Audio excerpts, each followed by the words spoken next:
Welcome to my channel. ఈరోజు నేను చెప్పబోయే టాపిక్ ఇన్ఫర్మేషన్ సిస్టమ్స్ ఎన్ని రకాలు అనేది నేను చెప్పబోతున్నాను. సో మనకందరికీ తెలిసిందే ఒక ఆర్గనైజేషన్లో ఎన్ని లెవెల్స్ ఉంటాయో. సో ఈ పిరమిడ్ చూసే పని అయితే మీకు అర్థమవుద్ది. ఒక ఆర్గనైజేషన్లో లో లెవెల్ మేనేజ్మెంట్ ఉంటారు, మిడిల్ లెవెల్ మేనేజ్మెంట్ ఉంటారు, టాప్ లెవెల్ మేనేజ్మెంట్ ఉంటారు.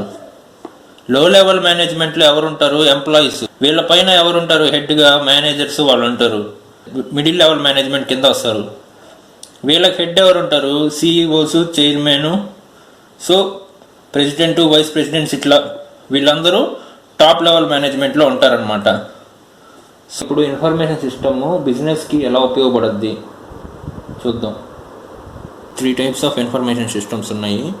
Transaction process system, management information system, decision support system. ఈ డెసిషన్ సపోర్ట్ సిస్టమ్ అనేది టాప్ లెవెల్ మేనేజ్మెంట్ యూజ్ చేసుకుంటారనమాట. మిడిల్ లెవెల్ మేనేజ్మెంట్ యూజ్ చేసుకునే సిస్టమ్ ఏంది? Information system, management information system. So bottom level management use చేసే information system ఏంది? Transaction process system. ఏదైనా ఒక స్టోర్కి వెళ్ళారు, అక్కడ మీకు కావాల్సిన వస్తువులన్నీ కొనుక్కున్నారు. సో మీ పేరు, మీరు ఎంత కొన్నారు, ప్రోడక్ట్స్ అంటే ఎంత వాల్యూ కొన్నారు, అవన్నీ ఒక ఇన్ఫర్మేషన్ సిస్టంలో స్టోర్ చేస్తారనమాట. మీరు ఒక్కరే స్టోర్కి వెళ్ళరు కదా. సో చాలామంది కస్టమర్స్ వెళ్తుంటారు. ఆ కస్టమర్స్ వెళ్ళే డేటా అంతా ఒక ఇన్ఫర్మేషన్ సిస్టంలో స్టోర్ చేస్తారనమాట. ఆ ఇన్ఫర్మేషన్ సిస్టమే ఏంది? Transaction process system. ఎంత స్టాక్ వెళ్ళిపోయింది, ఎంత స్టాక్ ఉంది ఇంకా స్టోర్లో అనేది కూడా ట్రాన్సాక్షన్ ప్రాసెస్ సిస్టంలో ఉంటుందన్నమాట. అంటే day to day business transactions అన్నీ ఈ ట్రాన్సాక్షన్ ప్రాసెస్ సిస్టమ్స్లో ఎంటర్ చేస్తారు. ఎవరు? ఈ ఆపరేషన్ లెవెల్లో ఎంప్లాయీస్ అందరూ ఈ ఇన్ఫర్మేషన్ని ట్రాన్సాక్షన్ ప్రాసెస్ సిస్టంలో ఎంటర్ చేస్తారు. ఫర్ ఎగ్జాంపుల్, స్టోర్లో ఒక కస్టమర్ వచ్చాడు. సో ఆ కస్టమరు ఒక 1000 రూపీస్ బిల్ అయింది. దానిలో ఒక 800 రూపీస్ కట్టాడు, 200 రూపీస్ అప్పు పెట్టాడు అనమాట. సో ఆ 200 అనేది అప్పు అనేది ఇవ్వడం అనేది ఎవరి చేతుల్లో ఉంటుంది? ఎవరు డిసైడ్ చేస్తారు 200 అప్పు ఇవ్వండి అని చెప్పి కస్టమర్కి? సో ఇక్కడ ఉండే టాప్ లెవెల్ మేనేజ్మెంట్ డిసైడ్ చేస్తుంది అనమాట. సో వాళ్ళ డెసిషన్స్ వీళ్ళు ఫాలో అవుతారనమాట. ఎవరు? బాటమ్ లెవెల్ మేనేజ్మెంట్లో ఉండే ఎంప్లాయీస్ ఫాలో అవుతారనమాట. సో అంతేగాని వీళ్ళు సొంతంగా నిర్ణయాలు తీసుకోరనమాట. అందుకనే వాటిని స్ట్రక్చర్డ్ డెసిషన్స్ అంటాం. ఆపరేషనల్ మేనేజ్మెంట్ లెవెల్ ఎంప్లాయీస్ ఏం చేస్తారు? టాప్ లెవెల్ మేనేజ్మెంట్ సెట్ చేసిన పాలసీస్ ఫాలో అవుతారనమాట. అంటే కస్టమర్కి 200 మాత్రమే లిమిట్ ఇవ్వాలి, 200 మాత్రమే అప్ అనేది ఇవ్వాలి, దానికన్నా ఎక్కువ ఇవ్వకూడదని చెప్పి టాప్ లెవెల్ మేనేజ్మెంట్ సెట్ చేసిన పాలసీస్ మాత్రమే ఫాలో అవుతూ కస్టమర్కి 200 మాత్రమే క్రెడిట్ అనేది ఇస్తారనమాట, అప్ అనేది ఇస్తారు. అంటే అందుకనే వీళ్ళ డెసిషన్స్ స్ట్రక్చర్డ్ డెసిషన్స్ అంటారు. So next level of management ఏంది? Middle level management. ఇప్పుడు కస్టమర్స్ అనేవాళ్ళు అప్ అనేది పెంచమని అడుగుతున్నారు. సో మాకు 200 కాకుండా ఒక 300 or 400 క్రెడిట్ ఇవ్వమని అడుగుతున్నారు. సో అప్పుడు వీళ్ళు టాక్టికల్ లెవెల్ మేనేజర్స్ని అప్రోచ్ అవుతారనమాట. సో వీళ్ళు ఏం చేస్తారు? ఈ టాక్టికల్ లెవెల్ మేనేజర్స్ ఈ మేనేజ్మెంట్ ఇన్ఫర్మేషన్ సిస్టంలోకి వీళ్ళు అంటే operational level management employees enter చేసిన ఇన్ఫర్మేషన్ అనేది ఎక్కడికి వెళ్తుంది? మేనేజ్మెంట్ ఇన్ఫర్మేషన్ సిస్టమ్కి వెళ్తుంది అనమాట.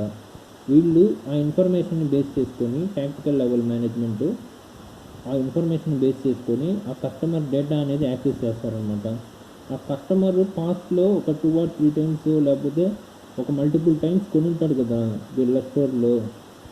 సో ఆ ఇన్ఫర్మేషన్ చెక్ చేస్తారనమాట. సో ఈ కస్టమరు ప్రీవియస్గా అప్పులు తీసుకుంటే ఈ కస్టమరు చెల్లిస్తున్నాడా లేదా తిరిగి అప్పులని అని చెక్ చేస్తారనమాట. ఒకవేళ ఆ కస్టమరు అప్పులు అనేవి చెల్లించేస్తున్నాడు, సో ఒక 5 times చెల్లించాడు అప్పులు. సో ఆ ఇన్ఫర్మేషన్ బేస్ చేసుకొని ఈ మిడిల్ లెవెల్ మేనేజ్మెంట్ వాళ్ళు ఏం చేస్తారు? వాళ్ళ సొంత నిర్ణయాలు తీసుకుంటారనమాట. అంటే క్రెడిట్ని పెంచడం, అంటే 200 నుంచి వాళ్ళు అడిగిన విధంగా ఒక 300కో 400కో లిమిట్ అనేది పెంచుతారనమాట వీళ్ళు, ఎవరు, మిడిల్ లెవెల్ మేనేజ్మెంట్ వాళ్ళు. సో ఇక్కడ ఒకవేళ అప్ అనేది సరిగ్గా చెల్లించట్లేదంటే ఏం చేస్తారు, టాప్ లెవెల్ మేనేజ్మెంట్ సెట్ చేసిన డెసిషన్స్ని, అంటే టాప్ లెవెల్ మేనేజ్మెంట్ సెట్ చేసిన పాలసీస్ని ఫాలో అవుతారనమాట, ఎవరు, మిడిల్ లెవెల్ మేనేజర్స్. ఏదర్ వీళ్ళు వాళ్ళ ఓన్గానే డెసిషన్ తీసుకుంటారు, కొన్నిసార్లు టాప్ లెవెల్ మేనేజ్మెంట్ సెట్ చేసిన పాలసీస్ని ఫాలో అవుతారనమాట. అందులో తీసుకునే డెసిషన్స్ని సెమీ స్ట్రక్చర్డ్ డెసిషన్స్ అంటారు. సో వీళ్ళు బాటమ్ లెవెల్ నుంచి ఇన్ఫర్మేషన్ యాక్సెస్ చేస్తారు, decision support system top level నుంచి ఇన్ఫర్మేషన్ యాక్సెస్ చేసుకొని డెసిషన్ అనేది తీసుకున్నారనమాట. So information top to bottom to top flow అవుతుంది. So next level of management ఏంది, వీళ్ళని టాప్ లెవెల్ మేనేజ్మెంట్ అని అంటారు. వీళ్ళు స్ట్రాటజీస్ డిజైన్ చేస్తారు కాబట్టి. సో ఈ టాప్ లెవెల్ మేనేజ్మెంట్ వాళ్ళని ఇంకోటి ఏమంటారు, ఇక్కడ స్ట్రాటజిక్ లెవెల్ మేనేజ్మెంట్ అని కూడా అంటారు ఈ టాప్ లెవెల్ మేనేజ్మెంట్ని. వీళ్ళు యూజ్ చేసే సిస్టమ్ని ఏమంటారు, డెసిషన్ సపోర్ట్ సిస్టమ్ అంటారు. సో వీళ్ళకి ఇన్ఫర్మేషన్ ఎక్కడి నుంచి వస్తుంది, మేనేజ్మెంట్ ఇన్ఫర్మేషన్ సిస్టమ్ నుంచి వస్తుంది, ట్రాన్సాక్షన్ ప్రాసెస్ సిస్టమ్ నుంచి వస్తుందన్నమాట. సపోజ్ ఫర్ ఎగ్జాంపుల్ ఏదైనా ఒక ప్రోడక్ట్ అనేది బాగా పర్ఫామ్ చేయట్లేదు, అంటే ఒక ప్రోడక్ట్ అనేది సేల్ కావట్లేదు. ఎందుకు సేల్ కావట్లేదు, అది ప్రాబ్లం అనమాట. ఆ ప్రాబ్లమ్ని ఎవరు సాల్వ్ చేస్తారు, ఈ టాప్ లెవెల్ మేనేజ్మెంట్లో ఉండే వాళ్ళు సాల్వ్ చేస్తారనమాట. అంటే ఆ ప్రోడక్ట్ ఎందుకు సేల్ కావట్లేదు, రీజన్స్ ఏంది, సో సేల్స్ తగ్గిపోవడానికి కారణాలు ఏంది.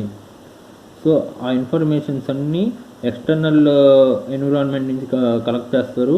ఇంటర్నల్గా ఉండే ఇన్ఫర్మేషన్ కలెక్ట్ చేసుకొని వాళ్ళు ఏం చేస్తారు, స్టాటిస్టికల్ టెక్నిక్స్ యూజ్ చేస్తారు, మ్యాథమెటికల్ టెక్నిక్స్ యూజ్ చేసుకొని ప్రాబ్లమ్ని సాల్వ్ చేస్తారనమాట.